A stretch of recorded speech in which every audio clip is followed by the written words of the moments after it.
大家好，这里是袁某人。每年 S 赛呢，我们频道都会有专门的版本解读，帮助大家更好的去看 BP 和比赛，去跟上赛场中各个队伍的理解和博弈。而目前瑞士轮打完，我对当前版本生态还真有一些新的理解和看法，所以赶紧来和大伙分享一下。我想看完本期分析，大伙会对 T1、BLG 这些队伍失利的原因有一个不一样的认知，包括滔博为何不敌 KT，AL 为何能打出不错的韧性，这些都和目前的 S 赛生态有关。当然，还是得声明，仅限个人理解，只是给大伙的一个观赛参考。而且本期的理解它是仅限在 BO1 和 BO3 的，全局 BP 的情况还是得另算。那么开始具体的分析前，我还是得多啰嗦两句，就什么是版本的优先级？优先级呢，我认为并非单纯的好坏，我优先级比你高，所以我这个英雄大于你，这样简单的比大小是不对的。优先级应该是当下生态里最容易发挥影响力的角色，关键词其实是容易。举个例子嘛，这个版本我上路出剑姬有没有戏？有戏，胜率肯定不是0，肯定也有符合单代打法的赢游戏的方式，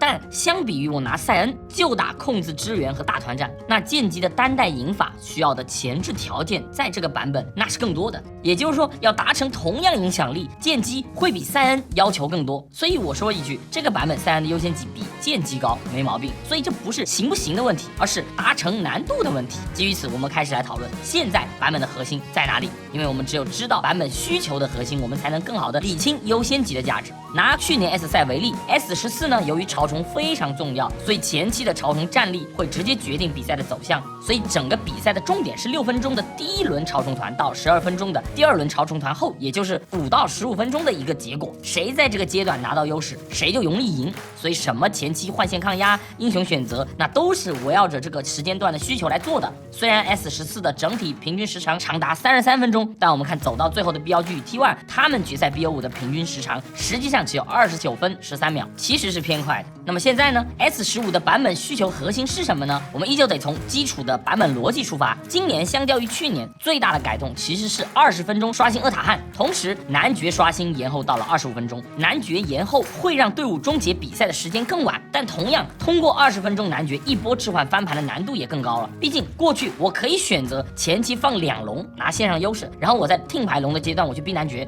而现在这套战术就不可能了，所以听牌龙的价值变得更高。而我们可以注意到，从15分钟开始到25分钟这个中期阶段，地图上会出现峡谷先锋、听牌龙、厄塔汉甚至龙魂这4个中立资源。这些资源和 S14 的潮虫一样，它是必争的。从第一轮瑞士轮看下来，很多队伍现在对于潮虫，包括第1条、第2条小龙，甚至峡谷先锋，都是如果不行那我就放的态度。很少有队伍说亏线我也得来争，或者我打野用命去抢，因为这个阶段的资源价值不值得 all in。但来到中期15分钟开始，听牌龙总该来接团了吧，能给经验的厄塔汉更不用说了吧，而快的话甚至还有龙魂团，所以这个阶段就是目前比赛胜负的核心。那么当我们确认15分钟到25分钟这个阶段是版本核心节奏点时，那么基于此我们再深挖这个阶段的核心需求是什么。在15分钟到25分钟这个节点啊，大部分英雄的发育都会在1件套到2件半之间，而这个阶段其实 C 位是没有画面的，无论是 AD 还是中路，此时毫无疑问是前排英雄的强势期。战坦在数值上天然有画面，而 ADC 它没画面才正常。常规来讲 ADC 的发力期肯定要3件开始，你才能点得动前排。而中路作为过去中期发力的核心点，他们的问题出在了出装生态上。目前5大中单英雄，除了沙皇背叛最多外，那他是走纯输出的，发条、岩雀、瑞兹都是要么时光杖，要么大天使的这种半肉持续输出。而这样虽然容错变高了，但伤害量肯定也是低了的。主要金身现在确实也比较贵，包括护臂这样的容错装价格也比过去要高。而阿罗拉作为中单5虎里1件套到2件套输出最爆的英雄，他在瑞士轮第1轮的表现也是相当不错的，胜率也很豪华。可即便如此，阿罗拉第1件他也是大面具这种有红水晶的装备，所以中路在中期无法提供足够的爆发伤害，那队伍就很难做到集火前排。这个时候团战的底层就开始发生变化了，团战的结果呢就不再是过去的我看 C 位输出，而是看你前排能活多久，这是一个不一样的概念。什么意思呢？我们还是拿去年为例， BLG 最后一把的团战中，他们找到了一个机会，率先秒掉了霞。而如果 BLG 不选择后续追击，我们只论这一波团战，那 T1 其实在霞倒地的那一刻，这波团就已经算打输了。在大部分版本里，大伙都是这样，我先优先找个机会把 C 位处理了，限制你的输出，然后再去打残局。所以那个时期团战是围绕着 C 位进行攻防的，前排是不能乱顶的，因为前排也不算很肉，它吃不了激活。但现在不同，在中期这个关键节点 ，C 位的输出是不足的，这意味着拥有更优质前排的一方能够更加肆无忌惮的拿位置。就拿 BLG 打100T 这场来说，22分钟的这波转折团，一个2/3血的赛恩顶着 BLG 后排3人，扛了足足2套技能才死。哪怕他是女警加岩雀这样偏软的双 C， 但他是1扛3呐，这足以说明这个版本前排的影响力有多大了。这波团战，哪怕冰台不选择站侧翼，双方摆开就打阵地战，也还是 BLG 会输，因为赵信加赛恩是比 BLG 的皇子和挖掘机肉很多的，哪怕给女警和岩雀输出高个30%，其实团战的画面都不会有太大改变，除非是拖到4件套了。所以从这个逻辑来看，上野为何赛恩与赵信的胜率如此之高，我想答案已经很清楚了。赵信有大招自保，第一轮基本处理不掉，而赛恩被动加血还有盾，装备还贼便宜，在15到25分钟，他2件套就真的肉的离谱。AD 呢又没有巨人杀手，他们中期的坦度是能够做到扛2轮甚至3轮 C 位输出的。而在前排对撞里，这2个英雄又是各自位置里基础数值最高的。此时团战的核心逻辑不再是比 C 位的输出能力，毕竟1件到2件，你 AD 手 A 到麻，你也不可能处理前排。所以现在瑞士轮版本的答案就是城墙，我的前排质量高于你，那我的团战画面就非常容易进行，而不是说我的 C 位发育比你的 C 位好。当然我知道会有朋友疑惑，如果是城墙当道，那为何同为坦克的奎胜率却如此之低呢？首先奎因为很多会选择冰拳，实际坦度是不如奥恩塞恩的，其次是奎手真的算偏短了，很容易被白嫖血量。相反塞恩他可以靠着 W 和大招的威胁去做一个前顶，而很多奎玩家因为知道自己手短，他们反而会下意识的选择站在侧翼，通过找角度放大招给对方威胁，说白了喜欢单防，这种更多是属于战士的打法。但这个版本其实更需要坦克打法，你就直接去正面帮队友扛压抢资源团的位置。在第一轮的数据里，我们可以看到奎的分均输出甚至是比塞恩还低100，所以这个英雄主要还是选手的习惯导致了他很难发挥。我们看奎桑提大王 King 的这场输给 AL 的那场，我觉得就是很经典的奎式输游戏。如果按城墙逻辑，我们来看歼击的阵容，他是肯定优于 AL 的，因为 AL 这边前排只有波比和挖掘机嘛，而歼击这边奎、赵信、牛头都很肉，所以中期啊，当歼击开始抱团以后 ，AL 的正面团就是处于很难打的状态。只是说波比的发挥太出色了，弥补了这个部分。但像阿塔汉当歼击拿到优势位置后 ，AL 根本没法摸资源。而25分钟这里的龙魂团，就是可以看到这个版本团战思维应该是怎么样。可以看到 King 呢，他选择了一个侧翼，想骚扰飞机下河道，但圣枪哥应对的很好，他过来接人了，所以此时歼击的正面由于忌惮波比，所以赵信牛头的位置也没有很前顶。而后续的团战大家也看到了 ，AL 呢通过岩雀的阵型分割和波比的大招完成了团战逆袭。但我还是想说，这里圣枪哥的挖掘机团战思路是教科书级别的，他其实一直有大招嘛，但他没有为了拿奎的这个人头而去一个脱节的位置，而是马上回正面。这时 AL 的正面非常扎实的情况下，你会发现瑞兹即便打了很多套，但没用。前面说了嘛，25分钟前 C 位伤害是严重不足的，所以圣枪哥为什么他挖掘机他是唯一能赢的，其他选挖掘机的都输，就是因为别人的挖掘机团战思维都和这个奎桑体一样，他想着切后排，但真正挖掘机的价值在于正面的顶人和反复的拉扯。他出的是战士装，但实际上打法应该和塞恩一样，在前排做反复拉扯。城墙之所以是城墙，不仅仅是你前排够肉啊，而是抱团也要够紧。而我认为城墙版本并不仅仅是说塞恩奥运胜率高就这么说，而是目前啊，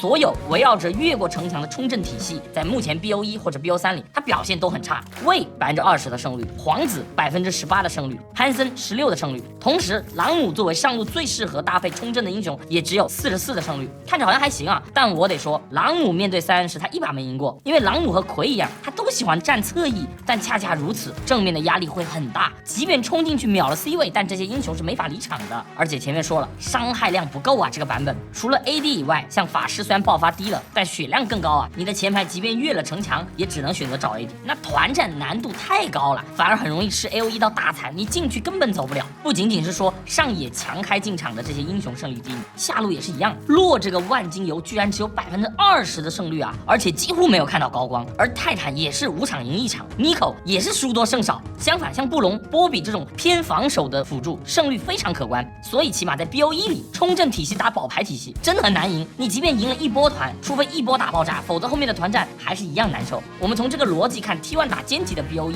虽然歼击波比的 counter 选出来游戏就结束了，但实际上那场我认为，即便波比搬了，歼击他拿布隆团战画面还是一样舒服的，因为菅井他拿了更有质量的前排 ，T1 前排他下血量的速度是远比菅井前排要快的，所以 T1 的团战难度非常之大。他们先入位，但其实只能 all in。就算那波爆炸团战呢，T1 开得很好，很早就把齿地秒掉了，可赵信、塞恩、发条这个上中野一样随便能吃掉 T1 的前排。发条现在中路胜率远高于瑞兹，就是因为发条的技能是全部围绕前排来释放的，无论是大招还是 W 还是盾，如果发条他总想着大后排，那团战肯定输。而菅井他最克 T1 的一点就是他们根本不追求去处理你后排，我就盯着你前排打，所以 T1 就输了一波团，后面就什么都做不了了。我知道大家会疑惑呀，卡莎他有被动百分比呀，本来是一个拆弹很快的英雄，那为什么卡莎胜率如此之低？甚至 LCK 队伍有很多卡莎独肥局，却都没有能拿下，这就得说到前排生态的区别。在 LPL 和 LCK， 塞恩的胜率并没有很夸张，因为那个时期大家的 BP 会更追求双前排阵容，比如 LCK 决赛上，菅井上路出了塞恩，此时队伍就不会继续加前排了，因为他们认为没必要嘛，所以菅井的野辅配的是 Nico 和魏，而 LPL 这边也一样，滔博拿塞恩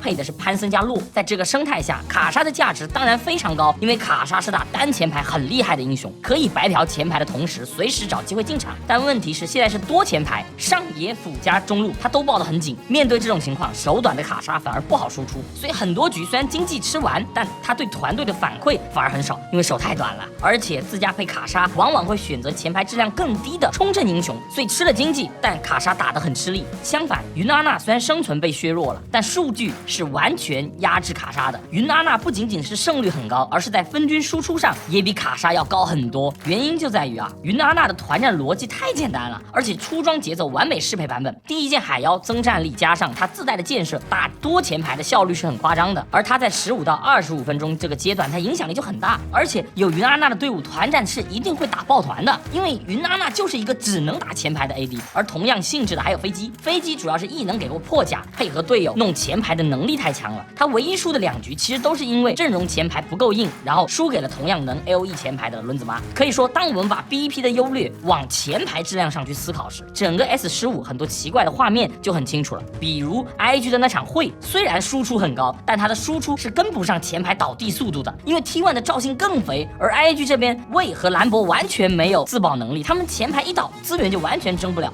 所以团战就看着很吃力。哪怕 IG 是小火龙加会，他还有一个兰博，输出端比 T1 的 C 位高很多，甚至后期 IG 正面如果打起来，它也能是一个优势，但你总感觉局势的主动权没有回来，因为前排质量就是不如对面，你没有图权没有图权你就永远没有先动资源的能力。再比如 BLG 输给 G2 那场，在我的角度什么 Elk 换线亏兵或者什么兵的离谱决策，包括被单杀这些，固然会对比赛有影响，但真正的问题在于版本理解错误，因为你不知道版本刚需是什么，所以行为就很怪。就像 Elk 采访说的那样，他们在台上打着就觉得很奇怪了，而且不仅仅是他G2 他们自己都很奇怪，从 G2 的视角他们也不明白咋我经济落后还打得那么顺畅。这个奇怪的原因根源就是对版本思路的错判。在第2条龙的前期，BLG 已经手握2000经济优势了，但 BLG 他站不住地方，因为他们的野辅作为前排质量是不如 G2 的。可以看到 BLG 虽然先抢完视野，但 G2 一个抱团就把位置抢回来了。即便 BLG 野辅经济领先，但布隆和维鲁斯就是强势，而且 G2 的野辅一旦抱团， BLG 更是没有一点团战画面。你说 EZ 他能怎么办嘛？齐亚娜他能怎么办嘛？你只能看着日女挨打呀，人家是布隆加赵信还有维鲁斯去打前排，我们就算假设老黑提前 TP 到，有机会吗？有一点，但从阵容理解来看，操作难度还是太大了。G2 这个阵容即便不是冰鸟，换成同样没啥输出的岩雀，其实团战画面还是一样的。当然这把岩雀被ban了，那换成阿罗拉画面也还是一样因为 G2 是3前排，而且还有维鲁斯打坦克，而 BLG 只有双前排，且 EZ 完全不可能摸得动 G2 的3前排。即便 BLG 他没有那种奇怪的失误，后续打正面一样难打，他们只能靠一些非资源团的节奏来滚优势，正面就是很难打。但15分钟到25分钟的中期资源又太重要，这个时间段你瑞兹时光加天使很难成型而 EZ 更是要等20分钟的2件套才发力。G2 一旦速龙 ，BLG 就是束手无策的。在前排质量不如对面的时候，你必须要打得非常累，你才能赢。我还是那个观点嘛，就是比赛的细节你可以细化。BLG 的这种当然也有赢比赛的方式，但我所谓的版本优先级，就是帮助选手进入到不烧脑的环节。如果我们单论失误，难道 G2 的失误比 BLG 少吗？上来10分钟输2000，难道 G2 没有怪人吗？不是但但 G2 反而赢得很轻松，就是因为他们的阵容不烧脑啊，只需要拿资源就赢了。而BLG需要不断的出击抓机会，打得很累，大伙能理解吗？这点我们看 KT 打 mQueen 那场 ，mQueen 的实力远不如 KT， 但这场 mQueen 选了一个很符合我说的城墙逻辑的阵容，有加里奥、皇子和老黑，前排比 KT 扎实吧？然后还有云阿娜配软辅，拆前排速度也很不错。我们再次强调啊，我们说城墙其实是一个相对值，而不是绝对值。mQueen 的前排更扎实，是因为女警中期实在太软，而发条虽然有一点输出但不够，所以 mQueen 中期啊，只要围绕着前排打，一定是 KT 的前排先倒。而比赛的过程几乎也是围绕着前排质量进行。mQueen 前期的前排质量更高，所以 KT 这边兰博加小赵根本顶不住 ，KT 一直被无脑追着打 ，mQueen 一度控到了3龙，只是他们在2塔hand这波，老黑自己绕后去了。然后追击的过程中呢 ，mQueen 失误没有等皇子开，被 BDD 拉了一个满大，导致女警和发条过渡到了自己的强势期。而比赛进入到25分钟后 ，mQueen 虽然还有一波机会，但皇子作为前排坦度已经不够用了，女警点皇子下血速度已经非常快了，包括加里奥也不够肉，所以当 mQueen 的前排不够顶时，团战画面就完全变了。加上 mQueen 的团战也是有误区，就是本来他们就是一个开前排保云阿娜的局，但他们总想开后排，那自然就是脱节，后面就记了。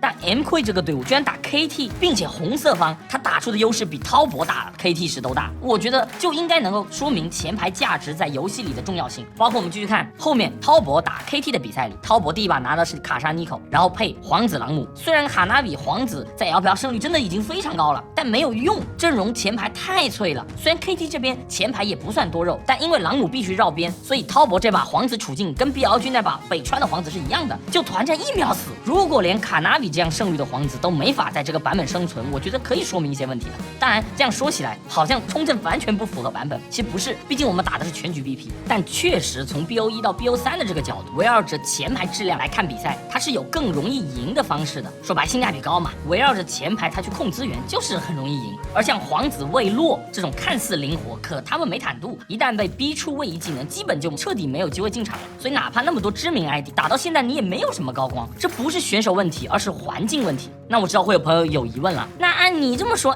无脑出肉不就行了吗？个个都跟多个够玩得来文一样，连 AD 都出半肉就完事儿了。其实如果可以啊，我还真觉得没问题。我提出这个城墙逻辑，不是说无脑出肉，而是你得围绕着前排来构筑阵容。比如对手很肉了，那我干脆拿维鲁斯、巨魔这种能限制前排坦度的英雄，削减对手的前排价值。只是说怎么构筑，每个队伍擅长的不一样。但我确实认为在 BP 交手阶段，思考前排的价值比思考输出位的价值要重要，因为输出位真的没那么重要。这点呢，我再给2个例子。PSG 打 VKS 的第一把 ，VKS 选了轮子妈加岩雀这样一个前中期几乎没有伤害的双 C， 但他们就是纯靠牛头加塞恩加赵信的3前排不断的推图，然后这个阵容赢一波团，游戏直接结束。像 PSG 的猴子加洛加朗姆这种阵容，基本就没有下河能力了，局势完全一边倒，前排够肉，真的就不缺伤害了。如果不信，我们再来看 AL 赢 CFO 的第3把，这把也是经典。AL 这边是镜加妖姬的双 C， 你真说这个双 C 输出多高吗？真没有啊！对面有泰坦，你妖姬不可能一直踩后排的，而镜这把也很难跟上队友的输出。但最后一波团战，我们可以看到 AL 他在整体经济领先并不多的情况下，从追辅助开团开始，他一路顶着 CFO 的输出，一个巨魔，一个挖掘机，再配个牛头，真的就活活把 CFO 后排肉死了。这波团战镜和妖姬其实没有贡献什么 AOE 啊，但 CFO 面对 AL 的大肉就真没办法，多个 Go 和红 Q 已经手都打酸了，没用啊！这就是基础数值的赖皮，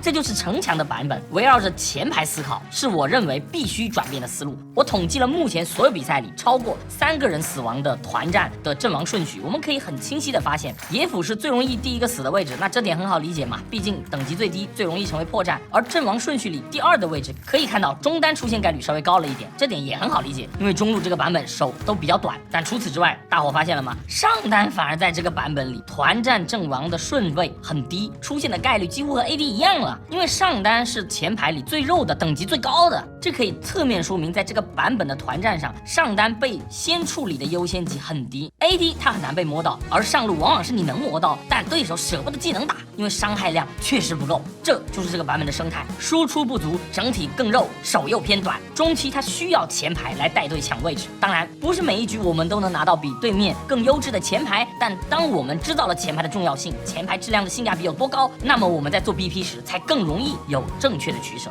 这里我们拿菅井打 T1 这场为例，我们现在就是 T1 的教练了啊，我是马塔元。假设前3手不能变，因为 BO1 大概率前3手都准备好了。此时菅井他已经是赵信、塞恩加一个发条，很肉了。那我们按现在的理解，虽然我们点了朗姆和猴子，前排质量已经高不起来了，但我们后续要考虑的自然就不是加强冲阵去拿卡莎，而是2轮直接抢波比，像 AL 那样用砸开墙直接做减员来降低菅井的前排质量，然后第5手再用维鲁斯去保证对线和团战。那么此时 T1 的中期团战画面就会变成维鲁斯先大菅井的前排，然后波比看情况砸了这么一个画面，那资源团会轻松很多。当然给菅井波比自己拿维鲁斯加布隆其实也是一个思路，毕竟菅井这边小赵加塞恩都很笨，用布隆来拉扯也很不错。总之就是当我们以不同的优先级来看 BP 的变量就会完全不同，包括我们看阵容的逻辑也会变。比如滔博打 KT 的第2场，如果我们按前排质量来评价，其实滔博选完就输了呀。唯一的前排老黑被巨魔雪克，然后结合洛完全不可能和右边抢位置，就资源团很难碰，然后过程也是如此。虽然可以去怪卡纳比反野送的节奏，但和 BLG 输的逻辑一样，就是当我们感觉这个队伍打得很怪，有人在发瘟的时候，我认为一定是某些版本理解出了偏差，导致选手他在第一视角下就很不舒服，就会急。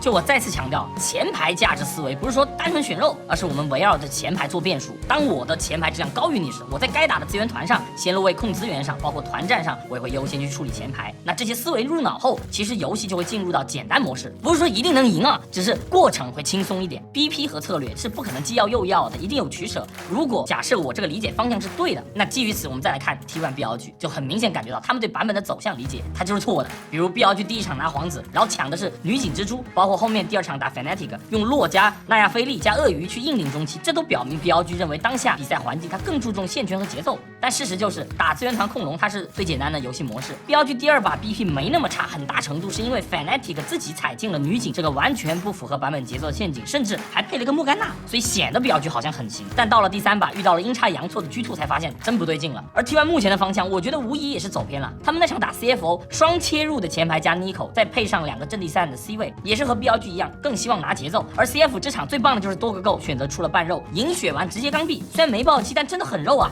这场 T1 其实情况啊和 BLG 差不多，大伙有没有发现？就是 T1 他在边线各种拿节奏，甚至多兰还2度单杀，但资源团 T1 怎么都打不了，每波都输，然后人头没用，因为 CFO 这个阵容太肉了。塞恩加牛作为前排质量就比 T1 的挖掘机和位高，而瑞兹和德莱文也有一定的坦度，所以 T1 的前排根本没有进场空间，永远没有位置。所以此时即便你是 Carrier 的 Nico， 你会发现他也放不出什么好大来。当然，以上的所有理解都是局限于 BO1 的，且都是瑞士轮第1轮的理解，因为数据就是 BO1 的数据嘛，后面会不会变，那就得看各个队伍有没有新理解、新东西。但我确实认为从胜率数据上已经能看出这个版本的趋势了，所以后续巨魔波比、维鲁斯，包括布隆，甚至薇恩，我认为在 BP 的优先级上都可以多多考虑。不是说真的本身多强，而是符合这个生态。后续大伙看比赛、看 BP 的时候，也可以参考一下我现在看比赛的这个判断标准，不一定对啊，就个人参考。那本期内容就这么多，我是袁某人，喜欢看比赛的观众可以关注一下我。如果本期内容能对你有点帮助的话，也麻烦点赞3连支持我一下。那我们下期再见，拜拜。